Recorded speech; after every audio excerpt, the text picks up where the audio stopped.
गुरुर्ब्रह्मा गुरुर्विष्णु गुरुर्देवो महेश्वरः गुरुर साक्षात परब्रह्मा तस्मै श्री गुरुवे नमः। अर्थात गुरु ही ब्रह्मा है, गुरु ही विष्णु है, गुरु ही महेश अर्थात महादेव है, गुरु ही साक्षात परब्रह्म है। ऐसे गुरु को हम प्रणाम करते हैं। अर्थात जब भगवान तक पहुंचाने का मार्ग गुरु है, हमें गुरु के प्रति समर्पित होना चाहिए।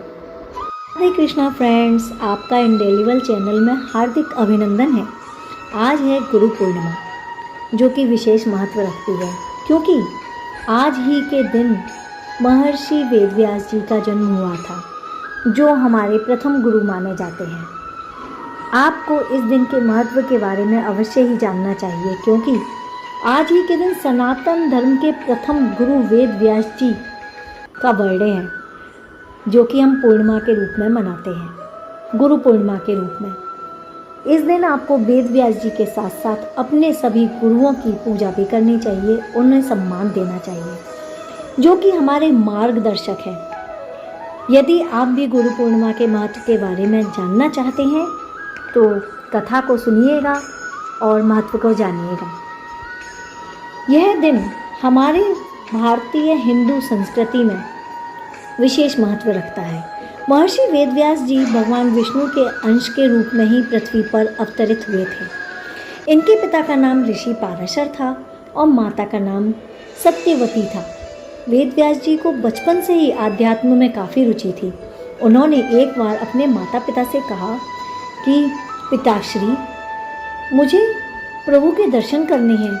आप जिन भगवान को पूजते हैं, जैसे हम भोलेनाथ को, महादेव जी को पूजते हैं, इसी प्रकार उन्होंने इच्छा प्रकट की अपने माता पिता के सामने। देखिए, कोई भी बालक अपने बचपन में इतना बड़ा प्रश्न कर दे तो ये बहुत ही बड़ी बात है।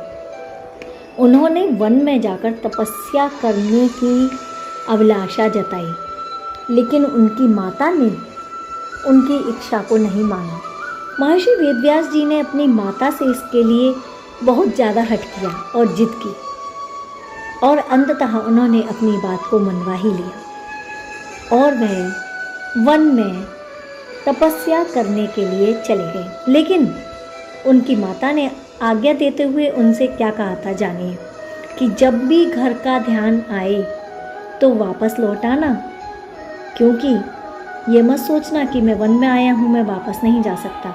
इसके बाद वेदव्यास जी तपस्या के लिए वन में चले गए और वहाँ जाकर उन्होंने कठोर तप किया।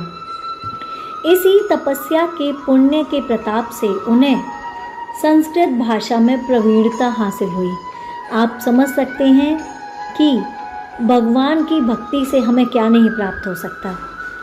इसके बाद ही वेदव्यास जी ने चारों वेदों का विस्तार से वर्णन किया, साथ ही महाभारत, 18 महापुराण और ब्रह्म शास्त्र की रचना की। महर्षि वेदव्यास जी के साथ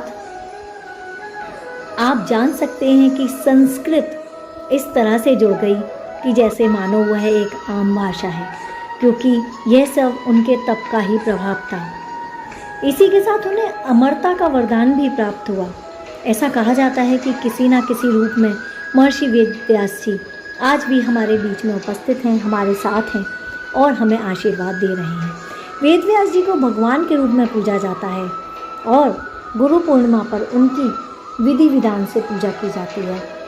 क्योंकि ये गुरु पूर्णिमा है तो हमें अपने गुरुजनों का आशीर्वाद भी अवश्य ही प्राप्त करना चाहिए। उन्हें आप अपनी श्रद्धा अनुसार और सामर्थ्य अनुसार कुछ भेंट भी दे सकते हैं।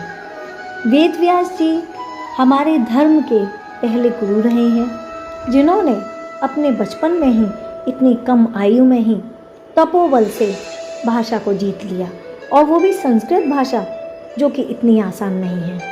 वेद, पुराण, महाभारत, कितनी ही चीज़ों की उन्होंने रचना नहीं की, भगवान को पा लिया उन्होंने। इसी तरह से हमें भी अपने गुरु को पूजना चाहिए। गुरु पूर्णिमा की आपको हार्दिक शुभकामनाएं।